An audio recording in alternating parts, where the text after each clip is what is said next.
दोस्तों आज हम बात करने वाले हैं एक ऐसी सर्वाइवल थ्रिलर फिल्म की जो आपको अपनी जगह से हिलने नहीं देगी। एक ऐसी कहानी जहां दो दोस्त एडवेंचर के जुनून में मौत के मुंह तक पहुंच जाती हैं। 2000 फीट ऊंचे टावर पर फंसी ये लड़कियां कैसे अपनी जिंदगी बचाने की कोशिश करती हैं, यही इस फिल्म का सबसे खतरनाक और रोमांचक हिस्सा है। तो तैयार हो जाइए क्योंकि ये कहानी आपके रोंगटे खड़े कर देगी। कहानी की शुरुआत होती है बेकी, उसके पति डैन और उनकी दोस्त हंटर से। ये तीनों एक ऊंचे पहाड़ पर चढ़ाई कर रहे होते हैं। क्लाइंबिंग इनके लिए कोई नई बात नहीं थी, इसलिए तीनों काफी खुश और जोश में थे। ऊपर जाते जाते डैन को चट्टान में एक छोटा सा गड्ढा दिखता है। वो पकड़ मजबूत करने के लिए हाथ डालता है, लेकिन तभी एक चिड़िया की वजह से उसका संतुलन बिगड़ जाता है और वो रस्सी के सहारे लटक जाता है। ये देखकर बेकी और हंटर घबरा जाती हैं और उसे बचाने की कोशिश करती हैं, लेकिन अचानक रस्सी टूट जाती है और डैन उनकी आंखों के सामने ही नीचे गिरकर मर जाता है। इस हादसे के बाद बेकी पूरी तरह टूट जाती है। फिर हमें एक साल बाद का सीन दिखता है जहाँ बेकी अब भी उस हादसे से बाहर नहीं निकली थी। अकेलापन और दर्द उसकी जिंदगी का हिस्सा बन चुका था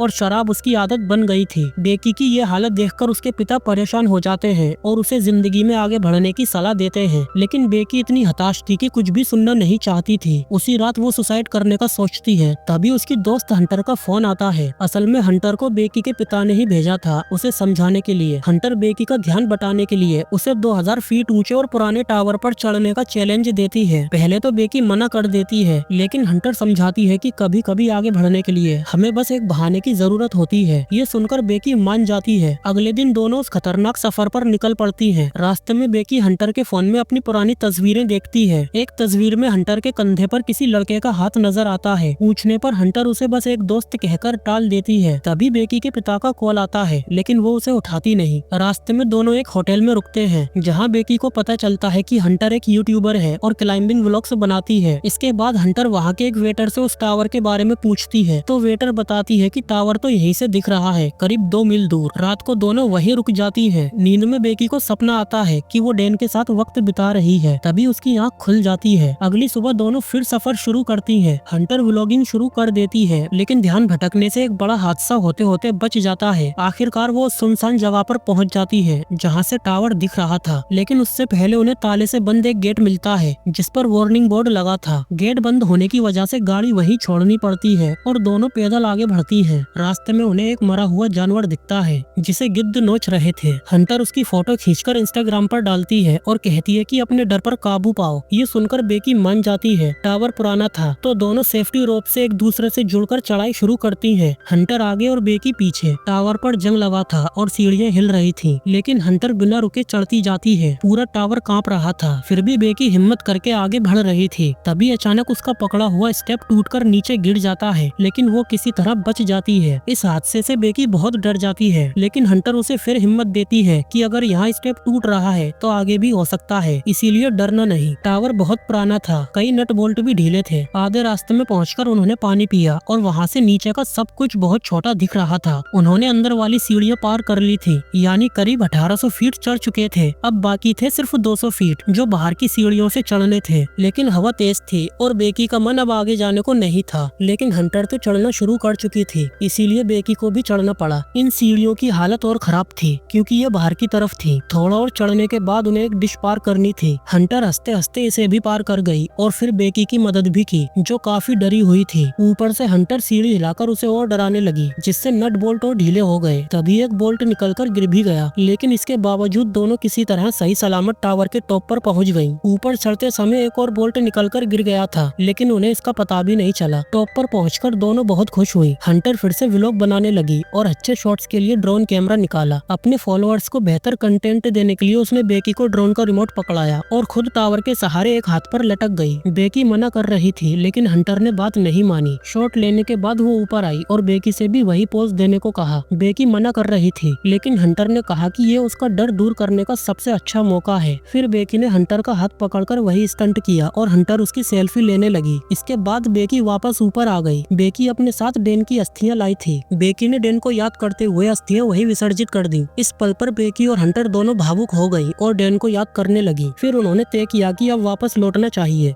दोनों ने अपनी सेफ्टी रोप दोबारा जोड़ी और बेकी पहले नीचे उतरने लगी। जैसे ही बेकी पहला कदम सीढ़ी पर रखती है, बचे हुए बोल्ट भी निकल जाते हैं और सीढ़ी टूटकर गिर जाती है, लेकिन वो रस्सी के सहारे लटक जाती है। ये देखकर हंटर घबरा जाती है, मगर किसी तरह उसे खींचकर वापस ऊपर ले आती है। मौत के मुंह से बचने पहुंचने के बाद बेकी डर के मारे रोने लगती है, लेकिन अगले ही पल दोनों हंसने लगती है क्योंकि ये एक पागलपन भरा एडवेंचर मोमेंट था। नीचे देखकर उन्हें पता चलता है कि सीढ़ी पूरी तरह टूट चुकी है और अब उतरना नामुमकिन है। दोनों परेशान होकर अपने अपने फोन चेक करती हैं, लेकिन फोन में नेटवर्क नहीं था क्योंकि इतनी ऊंचाई पर सिग्नल मिलना मुश्किल था। तभी उन्हें वहाँ एक इमरजेंसी बॉक्स दिखा जिसमें से एक दूरबीन और फ्लेयर गन मिली। उनका बैग नीचे टावर की डिश पर अटका था जिसमें पीने का पानी था। ये देखकर बेकी हंटर पर गुस्सा हो गई कि अब हम यहाँ प्यास से मर जाएंगे। हंटर ने उसे शांत करते हुए कहा कि हो सकता है सीढ़ी गिरने की आवाज सुनकर किसी ने 911 पर कॉल कर दिया हो और पुलिस जल्दी ही आ जाए, इसीलिए बस हमें इंतजार करना होगा। इंतजार करते करते हंटर देखती है कि गिरने के दौरान बेकी के पैर में चोट लग गई है, तो खून रोकने के लिए वो अपनी शर्ट बांध देती है। दोनों मदद का इंतजार करने लगती है। कुछ देर बाद बेकी हंटर से पूछती है कि उसने व्लॉगिंग क्यों शुरू की। हंटर बताती है कि उसने ये डैन के लिए शुरू किया था। ये सुनकर बेकी के मन में हंटर के लिए शक पैदा हो जाता है। अब 5 घंटे बीत चुके थे लेकिन अब तक उनकी मदद के लिए कोई नहीं आया था। फिर हंटर अपना फोन चेक करती है और उसे याद आता है कि उन्होंने मरे हुए जानवर की फोटो अपलोड की थी। इसी से एक आइडिया आता है। वो फोन पर हेल्प मैसेज टाइप करती है और उसे रस्सी से बांधकर नीचे लटकाने लगती है, ये सोचते हुए कि शायद नीचे जाने पर सिग्नल मिल जाए और पोस्ट अपलोड हो जाए। लेकिन रस्सी सिर्फ 15 फीट की थी, तो हंटर खुद थोड़ा नीचे लटक कर भी कोशिश करती है, पर ये प्लान कामयाब नहीं होता और वापस ऊपर आ जाती है। इसके बाद बेकी को एक आइडिया आता है। वो कहती है कि नीचे सिग्नल जरूर होगा, तो क्यों न फोन किसी तरह नीचे फेंक दे। हंटर भी मान जाती है और अपना जूता उतारकर उसमें फोन रख देती है। फोन टूटे नहीं, इसीलिए वो सॉक्स और अंडर गारमेंट से उसे लपेट देती है। फिर दोनों फोन को नीचे गिरा देती है। फोन तो नीचे चला गया, लेकिन दूरबीन से भी साफ नहीं दिख रहा था कि वो सही गिरा या टूट गया। तभी बेकी नोटिस करती है कि हंटर के पैर पे 143 का टैटू बना है, जिसे डैन आई लव यू कहने के लिए इस्तेमाल करता था। बेकी को शक तो होता है, लेकिन वो कुछ नहीं कहती। तभी उन्हें नीचे एक आदमी और उसका कुत्ता दिखाई देता है। दोनों जोर जोर से चिल्लाने लगती है, मगर इतनी ऊंचाई से उनकी आवाज उस तक नहीं पहुंच पाती। वो आदमी फोन पर बिजी था और उधर हंटर का फोन भी नीचे गिरकर टूट चुका था। फिर बेकी संकेत देने के लिए अपना एक जूता नीचे फेंकती है, जो उस आदमी के पास जाकर गिरता है, लेकिन वो इसे नजरअंदाज कर देता है और उठाकर फेंक देता है। इसके बाद वो आदमी अपने डॉग को लेकर चला जाता है। ये देखकर बेकी फ्लेयर गन चलाने ही वाली होती है, लेकिन हंटर उसे रोक देती है। कहती है कि दिन में चलाने से शायद कोई देख भी न पाए, इसे रात होने पर इस्तेमाल करेंगे। तभी उन्हें सामने एक गाड़ी नजर आती है जिसमें एक और आदमी बैठा था। अब उनके पास आखिरी उम्मीद यही थी कि अंधेरा होते ही फ्लेयर गन चलाएंगे ताकि वो लोग इन्हें देख लें। रात होते ही दोनों फ्लेयर गन चला देती हैं और सच में वो आदमी उन्हें देख भी लेते हैं। लेकिन तभी हंटर नोटिस करती है कि वो दोनों उनकी कार के पास पहुंच रहे हैं। दोनों खुश हो जाती हैं कि अब तो मदद मिल जाएगी, लेकिन वो दोनों आदमी उनकी ही गाड़ी चुराकर भाग जाते हैं। बेकी गुस्से में चिल्लाती है, मगर इतनी ऊंचाई पर उसकी आवाज कौन सुनेगा। अब ये उम्मीद भी टूट जाती है और साथ ही जीने का हौसला भी कम होता जाता है। अंधेरा होने पर टावर की सिग्नल लाइट जलने लगती है। नींद तो आ रही थी, लेकिन अगर सो गई तो नीचे गिरने का खतरा था, इसीलिए जागना ही पड़ता है। ऐसे में दोनों बातें करने लगती है और बेकी हंटर के टैटू के बारे में पूछ ही लेती है। हंटर शर्मिंदा होकर कहती है, तुम्हारे हस्बैंड के साथ मेरा 4 महीने का अफेयर था। ये मेरी जिंदगी की सबसे बड़ी गलती थी। डैन के जाने के बाद भी मैंने तुम्हें इसलिए नहीं बताया क्योंकि तुम्हें बहुत तकलीफ होती। मैं उसे चाहने लगी थी क्योंकि वो अलग था, लेकिन मुझे जल्दी ही समझ आ गया कि मैं तुमसे ज्यादा उससे प्यार नहीं कर सकती। ये सुनकर बेकी का दिल टूट जाता है, पर वो कुछ कर भी नहीं सकती थी। अब तक दोनों को टावर पर 24 घंटे हो चुके थे। सुबह हो चुकी थी और बिना खाए पिए भूख भी बुरी तरह सताने लगी थी। इसीलिए हंटर तय करती है कि वो किसी तरह नीचे जाकर बैग ऊपर ले आएगी। वो रस्सी टावर से बांधकर नीचे उतरती है, लेकिन रस्सी छोटी होने की वजह से बैग तक नहीं पहुंच पाती। मजबूरी में रस्सी से लटककर वो डिश तक छलांग लगाती है। वहां पहुंचकर सबसे पहले वो पानी पीती है। अब अगला मुश्किल काम था वापस ऊपर जाना। वो बैग को रस्सी से बांधकर टावर की तरफ लटका देती है, फिर खुद भी छलांग लगाकर रस्सी पकड़ लेती है। फिर बेकी उसे ऊपर खींचने लगती है। हंटर भी चढ़ाई शुरू करती है और बस ऊपर पहुंचने ही वाली होती है कि बेकी के हाथ से रस्सी फिसल जाती है। वो तेजी से नीचे गिरने लगती है। ये देखकर बेकी की धड़कन तेज हो जाती है। डैन को खोने के बाद वो अपनी बेस्ट फ्रेंड को नहीं खोना चाहती थी। बेकी घबराहट में नीचे झांकती है तो देखती है कि हंटर अब भी रस्सी पर लटकी हुई है, लेकिन उसके हाथ बुरी तरह जख्मी हो गए थे और अब वो खुद से रस्सी पकड़कर ऊपर नहीं चढ़ पा रही थी। इसके बाद बहुत मुश्किल से बेकी अपनी पूरी ताकत लगाकर हंटर को टावर के ऊपर खींच लाने में कामयाब हो जाती है। फिर बेकी पानी पीती है और थोड़ी देर बाद एक हेल्प नोट लिखकर उसे ड्रोन में फंसा देती है। दोनों ड्रोन के सहारे अपना मैसेज पास के होटल तक पहुंचाने की कोशिश करती हैं। शुरुआत में वो काफी खुश हो रही थी, लेकिन थोड़ी ही दूर जाने पर ड्रोन में बैटरी कम होने लगती है। बैटरी पूरी तरह खत्म होने से पहले वो ड्रोन को वापस अपने पास ले आती है। अब ये उनका आखिरी आखिरी सहारा था, लेकिन वो भी नाकाम हो गया। बेकी रोने लगती है, अब हमारा क्या होगा? लेकिन हंटर उसे समझाती है कि ऐसा कुछ नहीं होगा, हम जरूर यहाँ से निकलेंगे। अब रात हो चुकी है और बेकी को एक भयानक सपना आता है। वो देखती है कि हंटर की उसी टावर पर मौत हो गई है और गिद्ध उसके शरीर को नोच रहे हैं। डर के मारे उसकी आंखें खुलती हैं तो समझ आता है कि यह बस एक बुरा सपना था। अगली सुबह बेकी को एक आइडिया आता है। वो सोचती है कि टावर के ऊपर लगी लाइट से ड्रोन को चार्ज किया जा सकता है। हालांकि हंटर चढ़ने में माहिर थी, लेकिन हाथ की चोट की वजह से वो ऊपर नहीं चढ़ सकती थी। इसके बाद बहुत हिम्मत करके बेकी टावर के पोल पर चढ़ जाती है और फिर उस लाइट को खोलकर जैसे ही ड्रोन चार्जर को प्लग में लगाती है तो प्लग काफी लूज होता है, इसीलिए बैटरी फुल चार्ज होने तक बेकी को ऊपर लटके हुए ही उस चार्जर को पकड़कर रखना पड़ता है। काफी देर तक पोल को पकड़े रहने की वजह से उसके हाथ धीरे धीरे सन्न पड़ने लगते हैं। लेकिन इससे भी बड़ी मुसीबत ये थी कि अब वहाँ एक गिद्ध आकर बार बार उस पर हमला करने लगता है। वो किसी तरह खुद को संभाल तो लेती है, पर उसके हाथ से बैग नीचे गिर जाता है। फिर भी वह किसी तरह ऊपर खुद को संभालकर टिक जाती है और थोड़ी देर बाद ड्रोन की बैटरी आखिरकार फुल चार्ज हो जाती है। इसके बाद वो नीचे आ जाती है। फिर बेकी ड्रोन को उड़ाकर होटल तक पहुंचाने की कोशिश करती है। ड्रोन फुल चार्ज था और उनके अंदर एक नई उम्मीद भी जाग रही थी कि अब शायद उन्हें मदद मिल जाएगी। लेकिन ड्रोन होटल तक पहुंचने ही वाला था, तभी उसकी टक्कर एक ट्रक से हो जाती है। अब ड्रोन टूट जाने की वजह से उन्हें उसके कैमरे से कुछ भी दिखाई नहीं दे रहा था। ये देखकर दोनों एकदम टूट जाती है, क्योंकि उनका ये आखिरी ऑप्शन भी अब खत्म हो चुका था। फिर आगे देखते हैं कि शाम होने को है और दूर आसमान में काले बादलों का गुबार तेजी से उनकी तरफ आ रहा है। साफ समझ आ रहा था कि ये तूफान जल्द ही टावर पर दस्तक देने वाला है। बेकी की आंखें नींद से भारी हो रही थी, लेकिन हंटर सख्त आवाज में उसे जगाए रखती है। अगर सोई तो तेरे पैर के जख्म की गंध गिद्धों को खींच लाएगी और फिर वो हमला कर देंगे। बेकी बड़ी मुश्किल से अपनी आंखें खोले रखती है। बेकी अचानक बोल पड़ती है, मुझे अपना दूसरा जूता दे दो, इस बार मैं उसमें अपना फोन डालकर नीचे फेंक दूंगी। तभी हंटर कहती है, मेरा दूसरा जूता वो तो नीचे डिश पर गिरा हुआ है। अब कहानी में सबसे बड़ा ट्विस्ट आता है। पता चलता है कि जब बेकी हंटर को ऊपर खींच रही थी, तभी हाथ फिसलने से हंटर नीचे गिर गई थी और वहीं उसकी मौत हो गई थी। इसके बाद से बेकी को बस उसका वहम हो रहा था। असल में वो सिर्फ बैग लेकर ऊपर आई थी और अब तक अकेले ही जिंदा रहने की कोशिश कर रही थी। ये सच जानकर वो पूरी तरह टूट जाती है, क्योंकि उसकी जिंदगी में वही एक दोस्त थी जो अब नहीं रही। रात में वो अपने पापा के लिए वीडियो मैसेज रिकॉर्ड करती है, जिसमें कहती है कि वो घर लौटना चाहती है, जिंदगी जीना चाहती है, लेकिन अब शायद मुमकिन नहीं। आखिर में वो मानती है कि उसके पिता हमेशा से सही थे और वो उनसे बहुत प्यार करती है। वहीं दूसरी तरफ उसके पिता परेशान थे, समझ नहीं पा रहे थे कि उनकी बेटी कहाँ है। जब बेकी सो रही थी, एक गिद्ध उसके जख्म से मांस नोचने लगता है, लेकिन भूख से बेहाल बेकी हिम्मत जुटाकर उसे पकड़ लेती है। वो उसे मारती है और खा लेती है, क्योंकि यहाँ बस वही बचेगा जो लड़कर जिएगा। खाना खाने से थोड़ी ताकत मिलती है तो वो रस्सी के सहारे सावधानी से नीचे डिश तक उतर जाती है, जहाँ हंटर की डेड बॉडी पड़ी थी। इसके बाद वो अपने पापा को मैसेज भेजती है कि वो इस टावर पर फंसी है। फिर अपना फोन हंटर के जूते में डाल देती है ताकि नीचे गिरने पर टूटे नहीं। मजबूरी में वो फोन समेत जूता हंटर की बॉडी में रखकर उसकी लाश नीचे फेंक देती है। रात होते ही बेकी का मैसेज मिलते ही उसके पापा पुलिस को लोकेशन भेज देते हैं। जैसे ही वो टावर तक पहुंचते हैं, पुलिस एक लाश को कवर कर रही होती है। इसे देखकर उन्हें लगता है कि ये उनकी बेटी है। तभी बेकी अपने पिता को आवाज देती हुई आती है, जिसे पुलिस ने बचा लिया था। वो अपने पिता से लिपटकर रोने लगती है और कहती है, आप हमेशा सही थे। अपनी बेटी को जिंदा देखकर उसके पिता भी खुश हो जाते हैं और उसे घर ले जाते हैं और ये मूवी यही खत्म हो जाती है। तो दोस्तों, ये थी हिम्मत और जज्बे की कहानी, जो हमें सिखाती है कि हालत कितने भी खराब हों, अगर हम हार न माने तो जिंदगी हमेशा हमें उम्मीद का रास्ता दिखा देती है। उम्मीद है दोस्तों आपको ये कहानी जरूर पसंद आई होगी। अगर आप हमारे चैनल पर नए हैं तो वीडियो को लाइक करें और चैनल को सब्सक्राइब करना न भूलें।